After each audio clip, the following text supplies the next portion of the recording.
అదే మనం 500కి ఆశించకుండా ఇక్కడ ఎక్కడి నుండో వచ్చి మన కోసం మన ఊరికి వచ్చి పుట్టినే చెప్తున్నారు ఉచితంగా, పైసలేం అడగట్లేదట అని ఒక్కసారి ఒక మంచి ఆలోచన చేయండి. చేస్తే అప్పుడు మీకు అనిపిస్తుంది, అరే ఈ క్లాస్ పోతే ధ్యానం చేస్తే ఆరోగ్యం వస్తుందట. మరి 500 కోసం పోతే ఆరోగ్యం గురించి నీకు తెలియదు.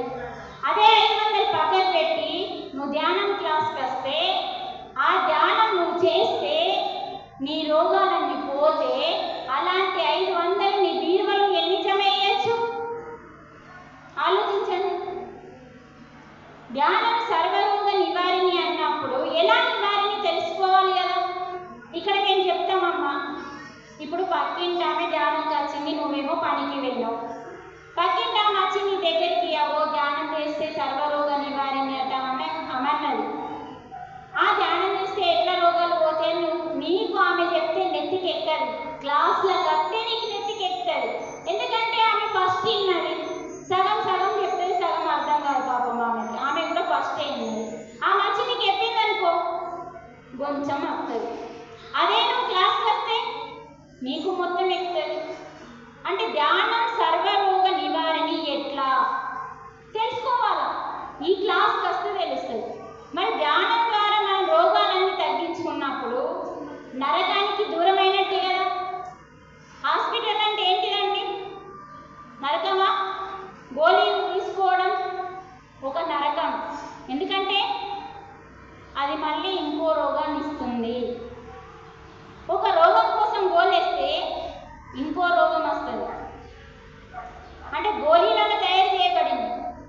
మరి ఒక నరకం, ఒక ఇంజెక్షన్ ఒక నరకం, ఒక గ్లూకోజ్ ఎక్కించుకోవడం ఒక నరకం, ఒక ఆపరేషన్ ఒక నరకం, హాస్పిటల్లో ఉండడమే ఒక నరకం, హాస్పిటల్కి వెళ్ళడం ఒక నరకం. హాస్పిటల్లో నువ్వు బెడ్ మీద ఒక వారం రోజులుండి నువ్వు ఆక్సిజన్ పెట్టించుకోవడం ఇంకా పెద్ద నరకం. వీటన్నింటి నుండి విముక్తి కలిగించేది ధ్యానం.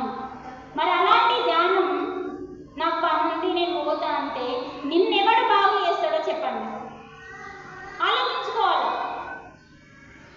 దేవుడే అన్నీ చెప్పిండు, అన్నీ భగవద్గీతలో చెప్పి ఇలా ఉండు, ఇలా ఉండకు, ఇది తిను, ఇది తినకు, ఇలా మాట్లాడు, ఇలా మాట్లాడకు, ఇలా చెయ్యు, అలా చెయ్యకు అని మొత్తం పెట్టిండు భగవద్గీతలో.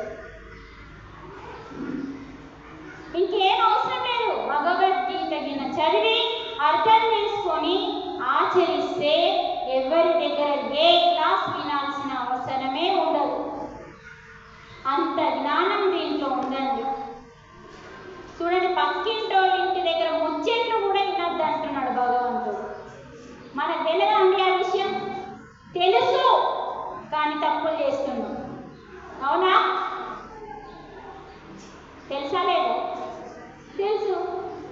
మన తెలియదు ఏం లేదు, అన్నీ మన కడుపుల్నే పెట్టిండు కాబట్టి అన్నీ తెలుసు, కానీ పాటించాం. ఇదే మనం చేసే పొరపాటు. ఎవడైతే తెలుసు కానీ పాటిస్తాడో వాడు పరమాత్మకి దగ్గర అవుతాడు. మరి పరమాత్మకి దగ్గర దీపం ముట్టిస్తే కావు, అగరబత్తి పెడితే కావు, ప్రసాదం పెడితే కావు, ఫోటోకి దండేస్తే, వస్త్రం వేస్తే, గంధం పెడితే దగ్గర కావు. పరమాత్మ ఏం చెప్పిండో అది చేస్తే అవుతావు. అవునా కాదా? అవునా కాదా? మరి మనం ఏం చేస్తున్నాం? పరమాత్మ అద్దన్నయన్నీ చేస్తున్నాం, చెప్పింది మాత్రం చేస్తలేదు. నీ మనస్సును అడిగిండు అంతే, పుష్పమియు, గంధం పెట్టు, నాకు అది ఇయ్యు, నాకు ఇది ఇయ్యు అని అడగలేదు. స్వచ్ఛమైన నిర్మలమైన నీ మనస్సును అడిగిండు. తెలుసా? తెలియదు. పరమాత్మ ఏం అడగడండి,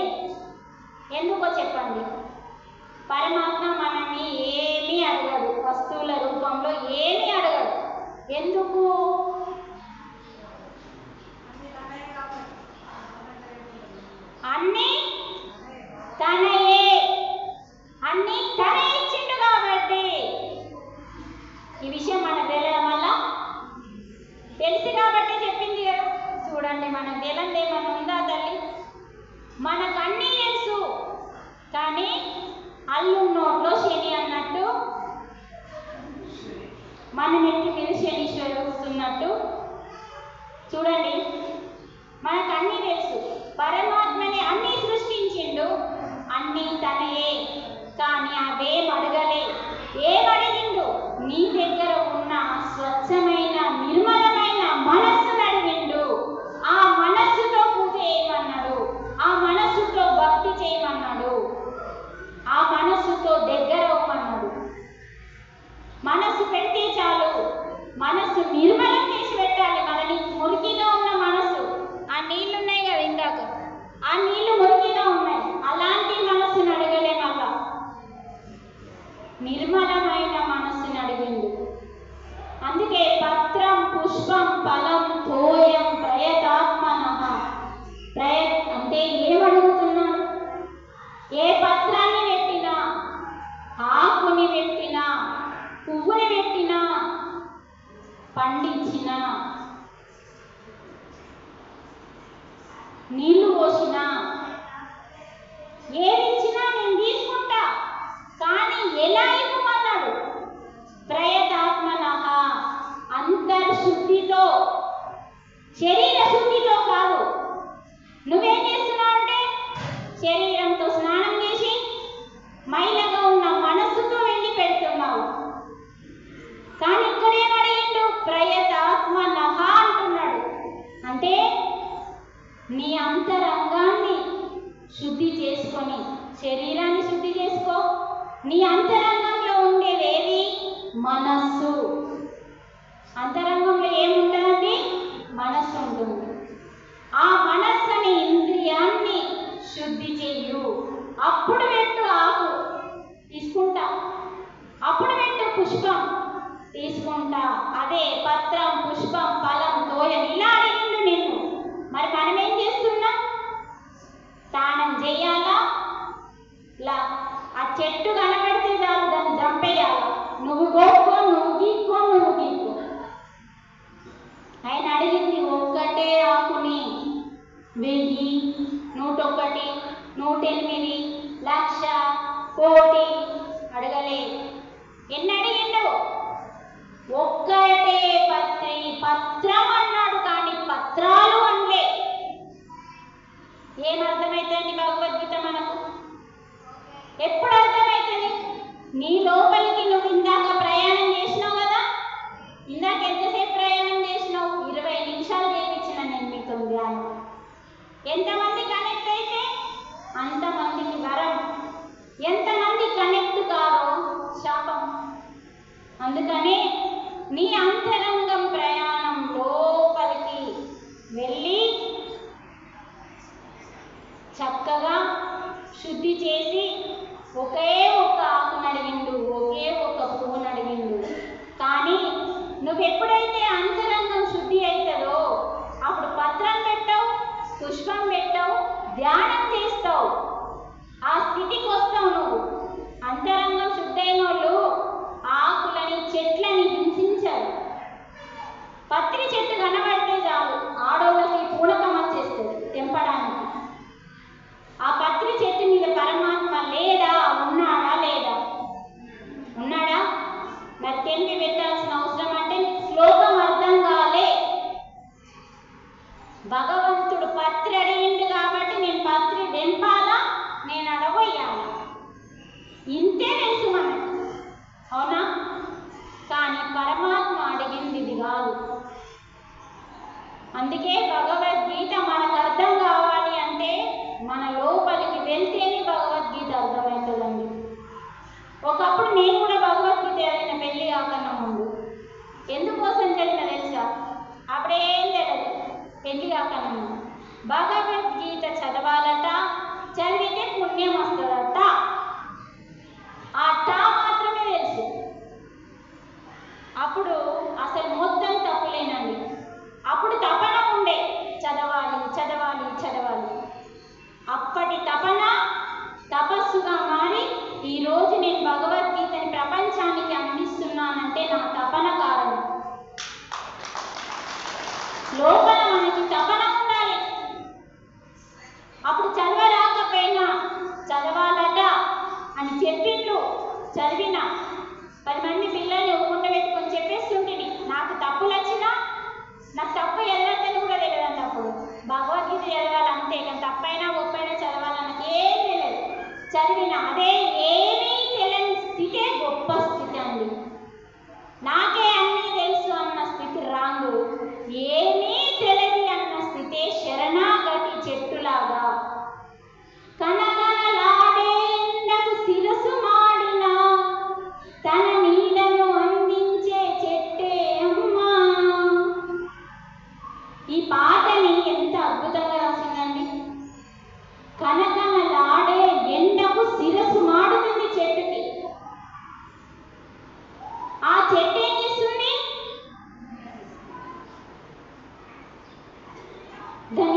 అందుకనే చెట్టుని పెట్టకపోయినా కనీసం దాన్ని తుంచకుండా ఉండాలి, నరకకుండా ఉండాలి.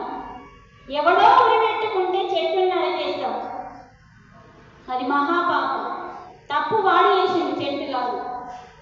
అందుకనే చెట్టు గురించి తెలుసుకోవాలి, చెట్టు గొప్పతనం తెలుసుకోవాలి.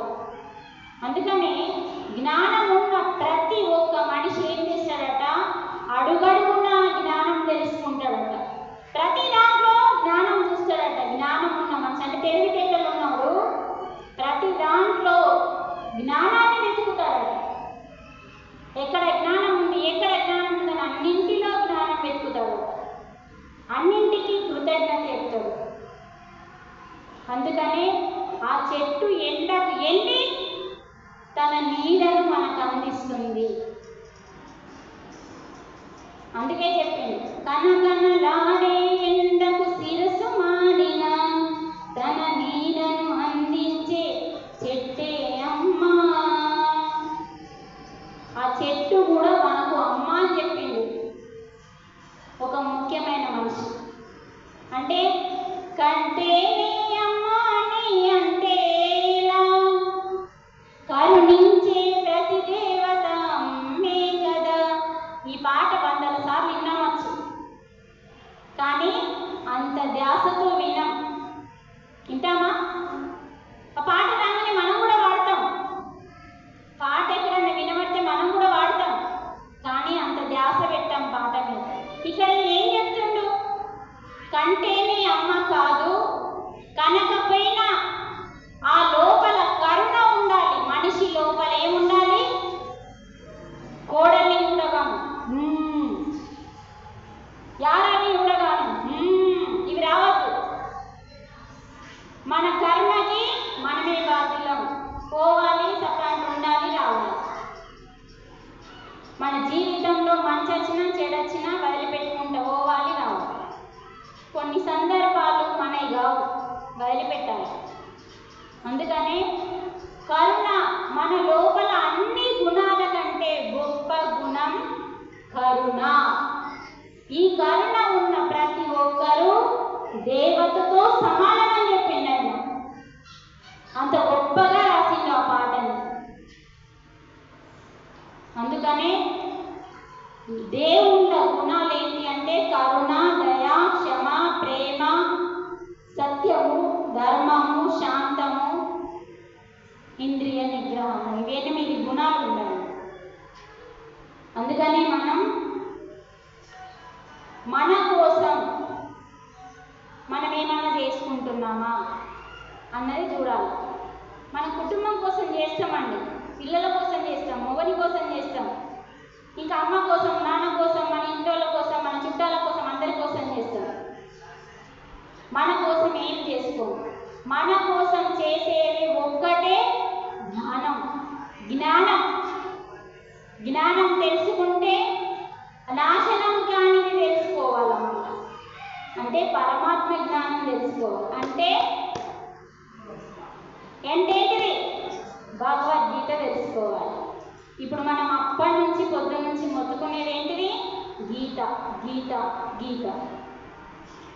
కాబట్టి మనం నాశనం కాని చదువుని నేర్చుకుంటున్నాం ఈరోజు ఇక్కడ. మరి అలాంటి చదువు మనం నేర్చుకుంటున్నప్పుడు మనకెంత శ్రద్ధ ఉండాలి? ఒక్క మాట మాట్లాడకుండా వినాలి. విన్నదాన్ని మన నిత్య జీవితంలో ఆచరిస్తే అప్పుడు పోతాయి రోగాలు, అప్పుడు పోతాయి బాధలు, అప్పుడు పోతాయి కష్టాలు. మాకు వెళ్ళలేదు, మేము చదువుకోలేదు, సొల్లు కబురు చెప్పద్దు. చదువుకోకపోయినా ఏం కాదు. అందుకే కదా శాస్త్రం ఎందుకు పెట్టింది, ఊరికే చదువుకోలేమని చెప్పకండి, మీరే గొప్పవాళ్ళని చెప్పింది శాస్త్రం. ఏం చెప్పింది చూడు, వల్ల మీకు అన్నీ తెలుసు. చదువుకున్నోళ్ళకంటే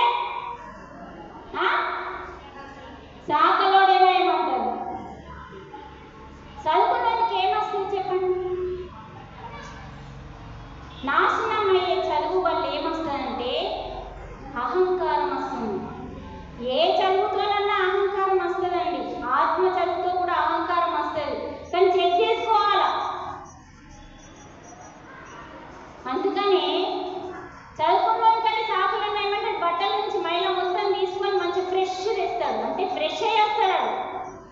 బట్టలు ఫ్రెష్, ఆయన ఫ్రెష్. అందుకే చెప్పిండు, చదువుకోలేనని బాధపడకండి, సారము లేని చదువులు ఎన్ని చదివినా వ్యర్థం అన్నాడు వేమన. సారము లేదు అంటే అర్థము లేని చదువులు ఎన్ని చదివినా సారమున్న చదువే పరమాత్మ చదువు. అంటే దేవుడు ఎవరు, ఎక్కడున్నాడు, ఏం చేస్తాడు, ఈ 3 ప్రశ్నలకి సమాధానం వెతుక్కొని తెలుసుకొని ఆచరించాలి. చలో, దేవుడు ఎక్కడున్నాడు అక్కడికి వెళ్ళు. ఎక్కడున్నాడో తెలుసుకుందాం. ఇప్పుడు దేవుడు ఎక్కడున్నాడో అక్కడికి వెళ్ళాలి. సరే, వెళ్ళినాం. మరి దేవుడు ఎవరు, దేవుడు అసలు ఎవరు అది తెలుసుకోవాలి. అప్పుడు ఆ దేవుడిని పట్టుకోవాలి. దేవుడు ఎవరో తెలుసుకొని పట్టుకోవాలి. దేవుడు ఎక్కడున్నాడో వెళ్ళి అక్కడికి మీరు వెళ్ళాలి. దేవుడు ఏం చేస్తాడో అది తెలుసుకొని మీరు ఆచరించాలి. మరి ఇప్పుడు దేవుడు భగవద్గీతలో నేను ఎవరిని అని చెప్పింది. దేవుడు ఎవరు అనే ప్రశ్నకి సమాధానం ఎక్కడుందంటే, అహమాత్మ గుడాకేశ సర్వభూతాశయ స్థితః అహమాదించ మధ్యంచ భూతానమంత ఏవ చ. అంటే, ఓ అర్జున, నేనెవరిని? ఎవరు చెప్తున్నారన్నమాట? భగవంతుడు. అర్జున, నేనెవరిని? ఆత్మని. ఏం చెప్తున్నాడు దేవుడు? ఎవరు ఎవరు భగవంతుడు ఎవరు అంటే, నేను ఆత్మని అన్నాడు. నేను ఆత్మని, సర్వభూతాశయ స్థితః అంటే అన్ని ప్రాణులలో, సర్వం అంటే ఈ భూలోకం మీద ఎన్ని ప్రాణులు ఉన్నాయి? 84 లక్షల జీవులు ఉన్నాయమ్మా. అన్నింటిలో నేనే, ఆ ప్రాణులన్నింటిలో ఉన్న ప్రాణాన్ని నేనే స్థితమై ఉన్నాను. స్థితం అంటే స్థిరంగా ఉన్నాను. మీ శ్వాస ఇక్కడ ఎలా స్థిరమవుతుందో మన లోపల పరమాత్మ స్థితమై కూర్చున్నాడు అని గీతలో చెప్తున్నాడు. అంటే ఇప్పుడు ఏమర్థమైంది? భగవంతుడు ఎవరండి? ఆత్మస్వరూపుడు. ఆత్మే పరమాత్మ. భగవంతుడు ఎవరు ఎవరు ఎవరంటే, అసలు భగవంతునికి రూపం లేదు. భగవంతునికి తల్లి కడుపులో ఫస్ట్ నీ పిండానికి రూపం ఉంటుందా అండి? ఫస్ట్ పిండానికి రూపం ఉండదు. అండగా అంటే గుడ్డుగా వస్తుంది. ఫస్ట్ నీటి బుడగగా వస్తాము మనం కడుపులోకి. నీటి బుడగ కొన్ని రోజుల తర్వాత, రోజులు నెలలు కాదు, రోజుల తర్వాత అండముగా మారుతాం. ఈ అండం ఏమవుతుంది? పిండముగా మారుతుంది. ఆ పిండం ఏమవుతుంది? బయటకు వచ్చి బ్రహ్మాండం అవుతుంది. అండ పిండ బ్రహ్మాండము నువ్వే. చూడండి, అండము నువ్వే, పిండము నువ్వే, బ్రహ్మాండము నువ్వే అని చెప్పింది. అందుకనే భగవంతుడు ఆత్మ అంటే పరమాత్మ ఎవరు? ఆత్మ స్వరూపుడు.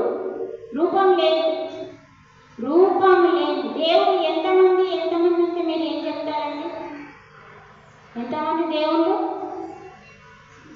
ఒక్కడే అంటే మీకు డౌటా? మరి గణపతోళ్ళు, కుమారస్వామోళ్ళు, అయ్యప్ప స్వామోళ్ళు, శంకరుడోళ్ళు, విష్ణుమూర్తోళ్ళు, ఈ బ్రహ్మోళ్ళు అని మీరు అడుగుతారు. అడిగిందా ఎవరన్నా? లోపల వచ్చిందచ్చు, కానీ మనకు భయం అడగడానికి.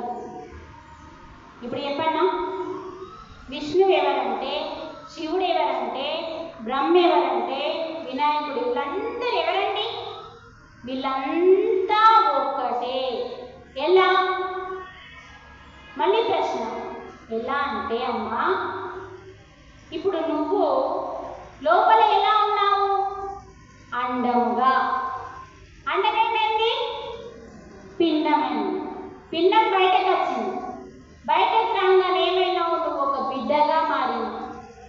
బిడ్డ ఏమైంది? అక్కగా మారింది, చెల్లిగా మారింది, తర్వాత ఓ వదినగా మారింది, ఓ భార్యగా మారింది, ఓ కోడలిగా, ఒక కూతురుగా. ఇవన్నీ ఎవరండి? మీరు ఒకరి కదా ఇవన్నీ. అంటే నువ్వే అండమైన, నువ్వే పిండమైన, నువ్వే బిడ్డ, నువ్వే కోడలు, నువ్వే చెల్లి, అక్క, అమ్మ, అత్తవి, భార్యవి, వదినవి, ఆఖరికి ముసల్దానివి, ఆఖరికి శవం. ఇవన్నీ నువ్వేలా ఒక్కటే అవుతున్నావో భగవంతుడు కూడా ఒక్కోడే. ఇవన్నీ ఒక్కొక్క, ఇప్పుడు పుట్టగానే బిడ్డవైనావు, నీకంటే ముందు ఒకడు పుట్టి ఉన్నాడు కాబట్టి చెల్లివైనావు, నీ తర్వాత ఒకడు పుట్టిండు, నువ్వు అక్కవైనావు. అంటే పరిస్థితులను బట్టి నీ స్థానం ఎలా మారుతుందో భగవంతుడు సృష్టిని నడపడానికి ఒక్కొక్క పరిస్థితిని బట్టి భగవంతుడు ఒక్కొక్క రూపాన్ని దాల్చి ఆ పరిస్థితులని చక్కబెట్టడానికి ఒక్కొక్క అవతారం ఎత్తిండండి భగవంతుడు. అలాంటి అవతారాలు ఎత్తి అన్ని రూపాలలో పూజలు అందుకుంటుండు. కానీ నిజం సత్యం తెలుసుకున్నవాడు అన్ని రూపాలని ఆరాధించడు, ఒకే ఒక్క రూపము లేని ఆత్మని ఆరాధిస్తాడు.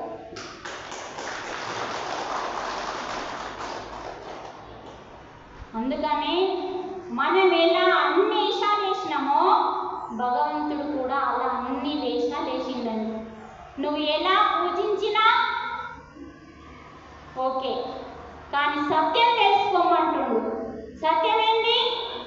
భగవంతుడు ఒక్కోడే, కానీ రూపం లేదు, నామం లేదు, చైతన్యం, శక్తి, కాంతి, ఇదంతా ఒక వెలుగు, కాంతి, అదే పరమాత్మ. ఇప్పుడు నేను మాట్లాడుతున్నా కదమ్మా, అప్పటి నుంచి మాట్లాడుతున్నా. నా నోరు మాట్లాడతారా? నా నోరు వెనకాలేమన్నా నుండి మాట్లాడిపిస్తుందా? చెప్పండి. లోపల ఏముంది? పరమాత్మ ఉండి ఆత్మ రూపంలో ఉన్నాడు. పరమాత్మ ఏం చెప్తున్నాడు? నేను ఆత్మని, అహమాత్మ, నేను ఆత్మని. ఓ అర్జున, నీ లోపల ఉండి ఈ నోటి ద్వారా మాట్లాడిపిస్తుంది, కానీ నోరు మాట్లాడదు. ఈ చైతన్యం ఉన్నంతసేపు నోరు మాట్లాడుకోదు. ఈ చైతన్యం ఉన్నంతసేపు, ఈ ఆత్మ ఉన్నంతసేపు నడుస్తావు, మాట్లాడతావు, పనులు చేస్తావు, అన్నీ చేస్తావు. చైతన్యం కొంచెం పక్క జరిగిందనుకో, అప్పుడు నువ్వు అడిపోతావు, శవమైపోతావు. అప్పుడు నీ శవం మాట్లాడుతుందా? శవానికి అన్నీ ఉంటాయి, నాకు అన్నీ ఉంటాయి, కానీ శవం మాట్లాడదు. ఎందుకంటే ఆ మాట్లాడించే చైతన్యం దాని లోపల లేదు. అదే ఆత్మ వెళ్ళిపోతుంది. దాన్నే మనం మరణము అంటున్నాము. అందుకని భగవంతుడు నేను ఎవరిని అని చెప్పిండో, ఆత్మస్వరూపము. ఆత్మే ఆ పరమాత్మ, ఆత్మే దైవము, ఆత్మే సత్యము, ఆత్మే నిత్యము, శాశ్వతము. దానికి సావు లేదు. దీనికి ఉంది, ఈ శరీరానికి ఉంది. శరీరాన్ని నడిపించే ఆత్మకి మరణం లేదు. అందుకే మనకు సావు లేదు అని చెప్పిండు యోగుడు. మనకు లేదు, మన శరీరానికి ఉంది. ఈ సత్యం తెలుసుకోవాలి. ఈ సత్యాన్ని తెలుసుకోవడానికి అమ్మ అందరికీ అర్హత రాదు. అర్హత వచ్చిందంటే మనసు ఆగలి, వినాలి, తెలుసుకోవాలి అన్న తపన పెరుగుతుంది. తపన లేని వాళ్ళు ఎంతమంది, 1000 మంది కూర్చున్నా వేస్ట్. అందుకనే తపన ఉన్న 10 మంది చాలు. ఆ తపన తపస్సుగా మారి నిన్ను ఒక యోగి స్థితిలో చూపిస్తాడు పరమాత్మ.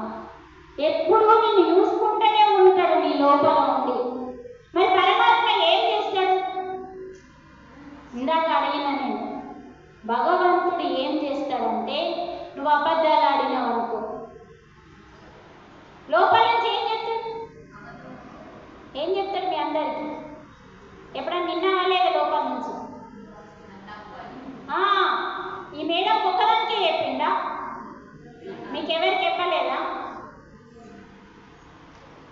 చెప్పండి. అందరికీ చెప్తాడు లోపలుండి. అంటే అంతరాత్మ మన లోపలుండి మనల్ని తప్పులు చేస్తున్నప్పుడల్లా హెచ్చరిస్తాడు. అగో అబద్ధాలు ఆడుతున్నావు, ఆడకు అంటాడు. కానీ మనం ఏం చేస్తాం? ఏం కాదు, ఒక్కసారే కదా మనసు చెప్తుంది, ఆడు, ఏం కాదు, ఆడని చెప్పేస్తుంది మనసు. చూడండి ఎంత తైతక్కలు ఆడిపిస్తుందో మనసు. ఆ సత్యం తెలుసుకోవాలి మనం. అంతరాత్మ అంటే భగవంతుడు నీ లోపలుండి కూడా ప్రతి క్షణము నిన్ను రక్షించడానికే నిన్ను హెచ్చరిస్తుంటాడు. భగవంతుడు ఏం చేస్తాడంటే నీ లోపల ఉండి నిన్ను చూస్తూ నిన్ను పాపం వైపు వెళ్ళకుండా హెచ్చరిస్తూ ఉంటాడు భగవంతుడు. భగవంతుడికి ఏం పని లేదు, మనల్ని చూసుకుంటూనే ఉండడం ఆయన పని. ఎందుకంటే ఈ సృష్టిలో ఉన్న ప్రతి దాన్ని నడిపించేవాడే నారాయణుడు. నడిపించేవాడెవడు? నారాయణుడు. అంటే ఆత్మ పదార్థం. నారాయణ అంటే ఏంటిది? ఆత్మ. నీ లోపలనే ఆత్మ ఉండి నిన్ను ప్రతి క్షణం గమనిస్తూ నిన్ను నడిపిస్తూ తప్పులు చేసినప్పుడల్లా హెచ్చరించినా నీకు వినబడతలే, నువ్వేమో దాటేసిపోతావు. మనసు ఏం చెప్తే ఏం కాదు, అబద్ధాలు ఆడతలేరా, నువ్వు కూడా ఆడు అంటే నువ్వు ఆడేస్తావు. అప్పుడు ఏమంటుంది నీకేమంటుంది? పాపకర్మ అంటుంది. ఆడకుండా నిన్ను కాపాడడానికి నీ లోపల నుండి చూస్తే నువ్వు భగవంతుని దాటేసిపోయినావు. మరి ఎలా జీవిస్తున్నామో చెప్పండి. మనకు నవ్వులాటగా ఉంది మన జీవితం అంటే, మనకే నవ్వులాటగా ఉంది. మరి భగవంతునికి ఎందుకు పట్టింపు ఉంటుంది? పట్టించుకుంటున్నా కూడా మనకి శ్రద్ధ లేదు. అంతర్వాణి వినాలి. ఒకరోజు నేను హాస్పిటల్కి వెళ్ళినాను. ఫస్ట్ నాకు సైనస్ ప్రాబ్లం ఉంది. ఈ 2 ముక్కు రంధ్రాలు మూసుకుపోయినాయమ్మ. హాస్పిటల్కి వెళ్ళి ఎక్కడికన్నా ఆపరేషన్ చేయాలి అంది. కరెక్ట్ 4 సంవత్సరాలు టాబ్లెట్ అన్ని టాబ్లెట్లు మింగి ఆ మింగడమ్మ భరించలేక ఏదానికన్నా గోలేస్తేనే తినేస్తుంది, తాగొస్తుంది కొన్ని నుంచి. అంటే చూడండి, హాస్పిటల్ 4 సంవత్సరాలు నరకం అనుభవించిన తర్వాత ఆపరేషన్కి వెళ్ళింది. ఎక్కడికి? కరీంనగర్కి వెళ్ళింది. మాది ఆదిలాబాద్. కరీంనగర్కి వెళ్ళిన ఆపరేషన్కి రాత్రి రిపోర్ట్స్ ఇచ్చి తెలిసిన వాళ్ళు ఇంట్లో పడుకున్నాక మార్నింగ్ లేచి ఆపరేషన్కి వెళ్ళిన వాళ్ళు రెడీ చేస్తున్నారు. నేనేం బయట కూర్చున్నా. చూడండి, మా సార్ లోపల ఉన్నారు డాక్టర్ దగ్గర. నా లోపల నుంచి ఆపరేషన్ చేయించుకోవడం ఇష్టం లేని దాన్ని నా అంతర్వాణి నాకేం చెప్తుంది? ఆపరేషన్ వద్దు. చూడండి, వద్దు అని అదే వస్తుంది. అది వస్తుంది, నాకు కూడా అది లేదు, చేయించుకోవాలి. వెంటనే మా సార్ని పిలిచి